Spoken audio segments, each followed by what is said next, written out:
Hello ladies and gentlemen, welcome back to the channel. My name is Mark Roden, and in today's video we are going to be going over the top 25 coolest or best, whatever you want to call it, sedans and sedans only of the 2010s. What I classify as a sedan, by the way, is any car with four doors that isn't like an SUV or a hatchback are going to be included today. There are some cars here that you can are called like grand coupes or whatever. They're sedans, man. They're sedan. I don't know why everybody has to give it some special name. It's a sedan. It's a four-door sedan. All right, these are the top 25 best of them from the 2010s, okay? 2010s only.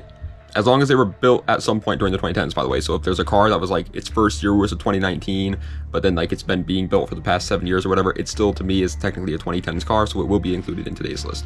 Either way, media of the day is Deadpool 2. I don't think it's as good as the original Deadpool, but it is still hilarious. Very good movie. Obviously don't watch it with like kids around, or honestly just family members in general around, because it's kind of get a little awkward there, but it is still pretty good.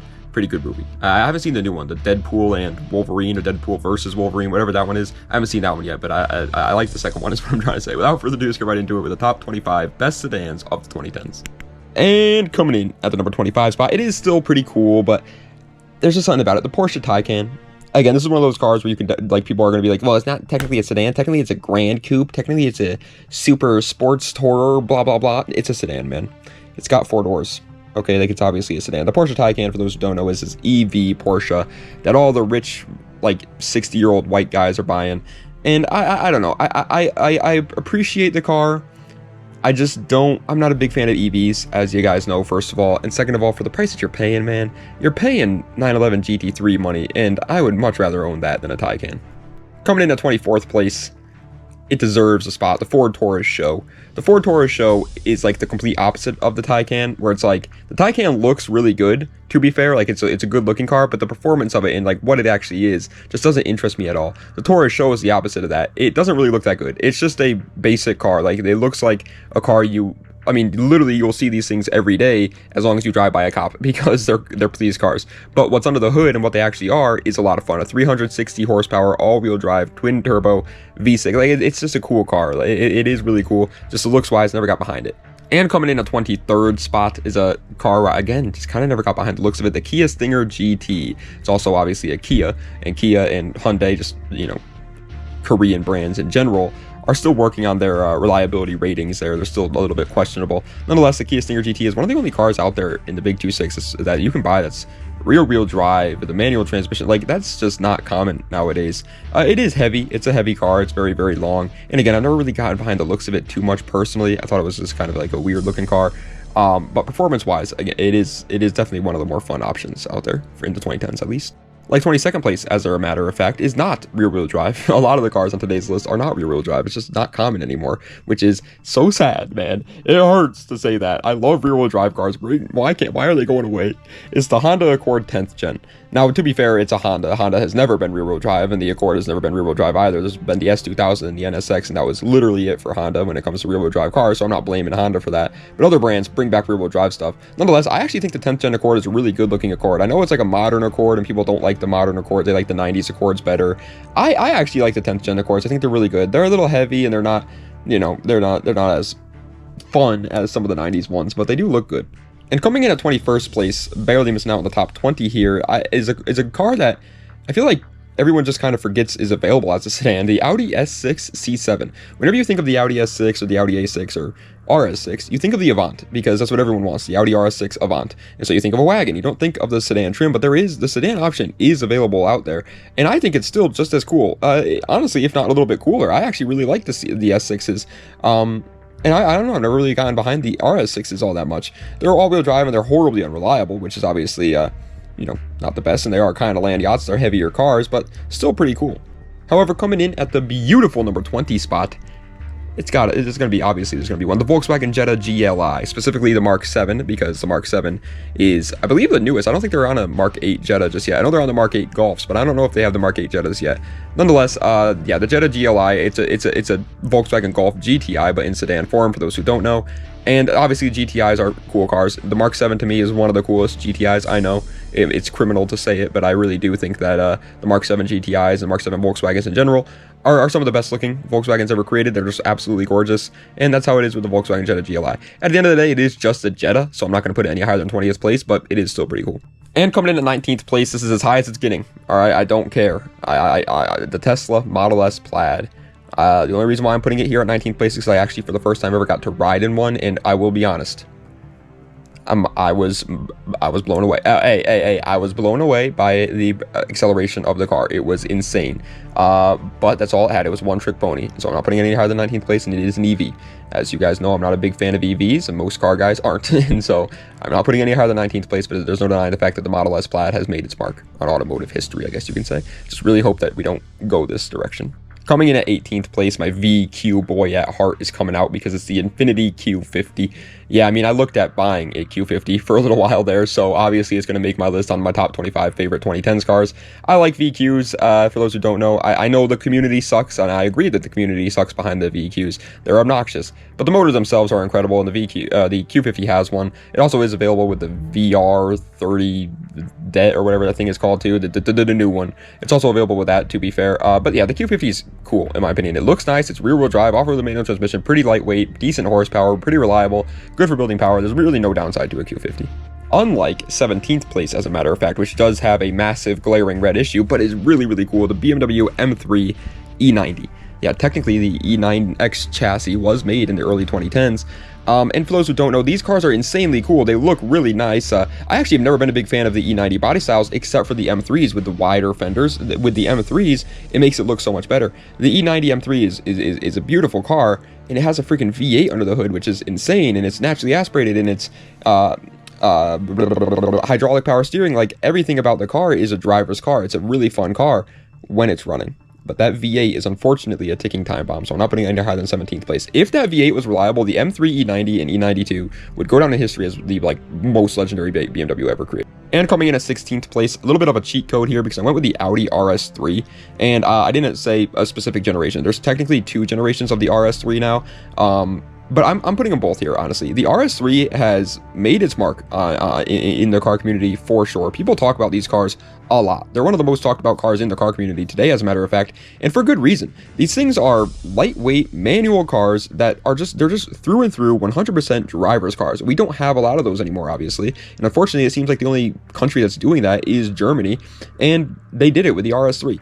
It is a driver's car. Would I ever buy one? Personally, no. I just don't really get the hype behind it that much. But at the same time, I understand why people do.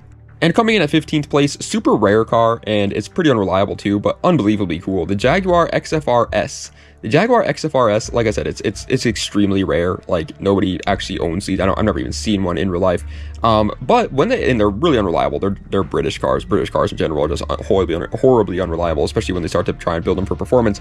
But when this car came out, it was the fastest sedan in the world. Like, this thing was literally insane. It was crazy. And like, I feel like just no one talked about it. Like, no one cares about it anymore. No one cared about it back then. Like, put some respect on the Jaguar XFRS's name. Another car, as a matter of fact, 2 cars back to back where I feel like they're underrated and don't get enough love. Coming in at 14th place is the Lexus GSFs, GSF Sports, whatever you want to call them. Any of the GS platforms that have an F trim for them, those ones. It's the first time that Lexus decided to take the GS trim and actually make it something sporty, which is, first of all, awesome, because the GS has always just been the big luxury car. They never really cared about making it sporty in any way, but now it is.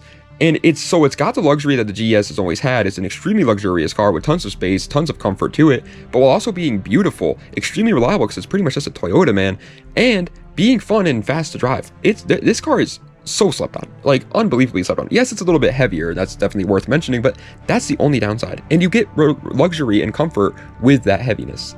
But coming in at 13th place, I mean, it was obviously going to be on the list, the Subaru WRX STI Raptor I. I could have talked about the newer WRX STI, well, actually there is no STI trim, poopy. I could have talked about the newest WRX, though, is what I'm trying to say, but nobody likes those, so they actually were kind of hated on, to be honest. So we're going to go with the Raptor I, which was a very loved WRX generation. It was a really cool car. It had a hell of a runtime. I see these cars all the time where I'm from. I live in Connecticut, so whenever anyone wants to buy like a sports car, like a fun car, they always just buy a Subaru WRX because it's affordable, reliable, and it's all-wheel drive, so you can drive it in the winter as well. You don't have to only drive it for 6 years out of the month. So people love the WRXs up here. I see a bunch of Raptor Is. I'm a little burnt out on them, but there's no denying the fact that they're great sedans. And coming in at 12th place, super beautiful car, unbelievably gorgeous car. Of all the cars on today's list, this might be like the best looking car of the entire list. No, not really. It's one of them though, one of the most best looking cars on the list, and that's really carrying it to the 12th spot because it's not reliable. The Alfa Romeo Giulia Quadrifoglio is a unbelievably cool car. It's an Italian sports sedan. Like it's just so cool. It's just so cool in every regard. But unfortunately, they do have serious reliability issues. Everyone I ever known that owned an Alfa Romeo Giulia, not even the Quadrifoglio, which is probably even more unreliable if I had to wager a guess there, but just the regular Giulias had severe problems with it. 11th place is like kind of the opposite of that. It's not like the most beautiful, well-crafted, just divine piece of automotive history, but it is a beast. The Chevy SS, and it's extremely reliable. The Chevy SS is literally just a freaking sedan Corvette. Like that's the best way of putting it. It's a Camaro in sedan form. It's got an LS under the hood. It's so obviously it's going to be extremely reliable because LSs are extremely reliable. And it's powerful as hell. It's a fast rear-wheel drive manual transmission fun sedan, insanely cool. But the reason why I say it's the opposite of Alfa Romeo is because I actually never really got behind the looks of it. I just kind of think it's a little bit boring. Worth mentioning, when I said boring, I obviously meant boring looks-wise. The car itself, driving it, would obviously not be boring. Coming in at 10th place, breaking its way into the top 10 best sedans of the 2010s is the Mitsubishi Evo X, the Mitsubishi Lancer Evolution X, the 10th generation and the final generation of the Evo. Obviously was built during the 2010s for a little bit there, and obviously it's a legendary car. Evo's in that's one of the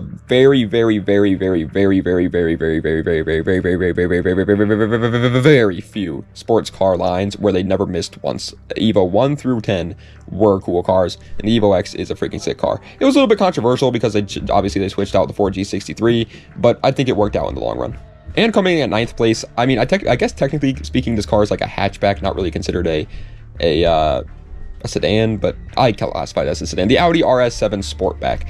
These things are cool. This is another pretty slept-on car, I would say. Like, obviously, it's a German car, and German cars in general in the big, like, late 2010s and now in the 2020s are definitely the most popular, like, country for cars. So pretty much any German car is talked about a little bit. But I feel like the RS7 Sportback is talked about way less than it should be. These things are insane. Yes, they're a little bit heavy, but so is the RS6, which that gets a ton of love. I love the RS7s, man. Both generations of them, and both generations were built in the 2010s, so both of them count. Back-to-back Audis. Dowdy. 8th place is going to be going to the Audi S4 B8.5. Now, I could have done the B9. I believe the B9 was built in the 2010s, at least the late 2010s. But in my opinion, man, hey, call me crazy. People are going to hate on me for saying this. The B9 looks just so horribly, like, not horribly, but so criminally similar to the B8 anyways, that I feel like it's for the money you're saving, I'd just rather have a B8.5, man. Now, the regular B8s, the pre-facelift B8s, they're still pretty cool, but I think the B8.5 really made them look even nicer, and they're one of the most affordable cars on this list. Like, you can find these things under 10K all day long easily, and they're really freaking worth it, man. 333 horsepower, incredibly nice, comfortable interior, pretty decently reliable. Like, these things are nice. And coming in at 7th place, obviously deserves a spot. When we mentioned the GSF, you should have known this car was coming. The Lexus ISF. The Lexus ISF is pretty much the GSF with a little bit less luxury and comfort features to it, but a whole lot more performance. And that's what I like. Okay, rear-wheel drive V8 powered Lexus sports car that's actually reliable because it's pretty much just a Toyota. Yes sir, yes please, count me in. I've heard a lot of people say that these things in real life sound absolutely incredible too, by the way, and unfortunately I've never been able to actually hear one, but I'm sure they're right on that. It's just such a cool car. Any V8 powered sports car that's actually reliable is automatically just like aura. Like the number 6 spot, as a matter of fact. Yeah, V8 powered sports car that's actually reliable. The Dodge Charger SRT Hellcats. Now, okay, I said it's reliable, and people are going to be like, "Oh my God, how dare you say that it's reliable? It's a Stellantis product. They're not reliable."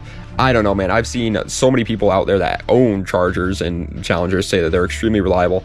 But either way, even if it wasn't reliable, it still deserves to be in the top 10. I mean, it's freaking iconic at this point. Hellcats are a mainstream, like, pop culture reference. Like, everyone knows what a Hellcat is now, and the Charger is part of that reason why. I actually have gone on record saying, and I'll say it again, that I think the Charger is cooler than the Challenger. I love them. Does the community suck behind them a little bit? Absolutely, but they're still really cool cars. Speaking of cars where the community is a little bit annoying behind it, coming in at the number 5 spot is the BMW M5 F90. Of course, the M5 F90 is going to make the list. The F90 M5 is a TikTok car, let's be honest. Everyone loves them on TikTok. Every kid wants an F90 M5, but there's no denying the fact that there's a reason for that. These cars are insane. They're one of the fastest. I think they are actually or at least were the fastest sedan in the world when they were out. BMW M5s have kind of been known to do that. The E39 did that, and I believe the F90 did as well. If it wasn't the fastest, it was at least top 3. This thing was insane. Rear-wheel drive sedan. I've never been the biggest fan of M5's looks though. I love how the M3s, like compared to the base models, always make the fenders wider, whereas the M5s don't do that, and so that's like the only reason why it's not getting like first.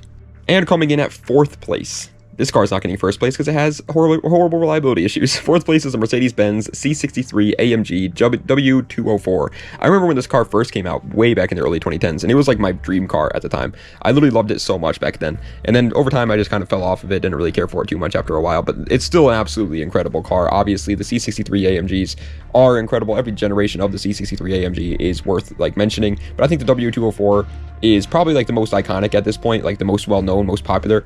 It has reliability issues, of course. It's kind of like the same thing as the E90 M3 we talked about earlier, obviously, but just so much more iconic. And coming in at 3rd place, this might be the Honda boy in me, this might be the JDM fan in me talking, but I'm giving it to the Honda Civic Type R FK8. I think that, okay, after the initial like hatred for this car died down, I feel like most of us can at least agree now that this is a really sick car. The first ever turbocharged Honda Civic Type R, which is super cool. The first ever Civic Type R that we got in the States, and I think it looks incredible. Like, yeah, the fake vents, it's riced from factory, blah, blah, blah. You hear all those baloney from people. I think now we can at least finally agree that this car looks really good, especially with some just tasteful mods on it. Like, it's a really good looking car, and on top of all that, it was like one of the fastest front-wheel drive cars of all time when it came out. It was insane. It was such a driver's car. It's for a front-wheel drive car, this is what I want. However, coming in at 2nd place, I mean, it's just the Cadillac CTS-V 3rd gens. The 3rd gen CTS-Vs are it's a lot like the Chevy SS we were talking about earlier. As a matter of fact, they are literally sedan Camaros, but they're even better than the Chevy SS in every single way. They're just as reliable and just as fun, and rear-wheel drive with a manual transmission. Everything about the Chevy SS is the exact same in the CTS-V, but now they look way better, in my opinion at least. I think the Cadillac CTS-Vs look incredible. Beautiful cars. Beautiful freaking cars. And they're Cadillacs, so they have more luxury to them. They have more comfort to them than the Chevy SS does, while not really sacrificing performance to get there either. This car is insane. The Cadillac CTS-V needs more love. But first place, I don't even care. I don't care. I don't care. Yes, it's biased. Yes, it's the BMW fanboy in me talking. First place, the best sedan of the 2010s is going to be going to the BMW M3 F80. There is no denying the fact that this car has had an absolute impact in the car community. It is insane. It was controversial for sure with the electronic power steering and getting rid of the V8 to go back to the straight 6, and first ever M3 model to be turbocharged from factory. There were some controversial things there with the F80 M3, but I think they all ended up working out. As a matter of fact, the twin turbocharged from factory meant that this car can make insane power with pretty much stock internals, which is really good. You do have to do the crank hub, which is worth mentioning, but everything else is pretty much fine. The twin turbo from factory makes it a whole lot more fun and responsive, and the electric power steering, yes, it doesn't feel as raw, but it makes the car handle a whole lot better. The F80 M3 is, in my opinion, one of the best sedans ever created, not just in the 2010s. I love it that much. But ladies and gentlemen, that is the end of today's video ranking, or going over the top 25 best sedans of the 2010s. I hope you guys enjoyed. If you did, please be sure to like, comment, and subscribe to the channel for more content just like this. Let me know what reviews that you see in the comment section down below. Check the links in the description for any of my other social medias or any of my other YouTube channels, or any of that great mumbo jumbo. And thank you guys so much for watching. I want to say, like, hey, you know, 2 days from now on Friday, I will be uploading a video of what makes the Ferrari F40 so great. But I've been saying that for a couple of weeks now, and I haven't gotten around to it. I don't know why. I just, like, every time I, like, sit down to go edit that video for the what makes the Ferrari F40 so great, I just, like, don't have any interest in it. I just don't want to at all. And I just, like, it's like oh man, it's like I'm so burnt out on doing them. I don't know how to explain it. The what makes it great videos are so interesting because it's like I love them when they're live. I love when I'm done with them. Right. When I'm done with them, I feel like so happy, proud to put that video out on the internet, and the views usually do better as well, which is awesome. And they just feel like good videos. Like, I'm not really proud of making this video, you know, it's the top 25 best sedans of all time. I'm not really proud to get this video done. It's just a video that I think would be fun.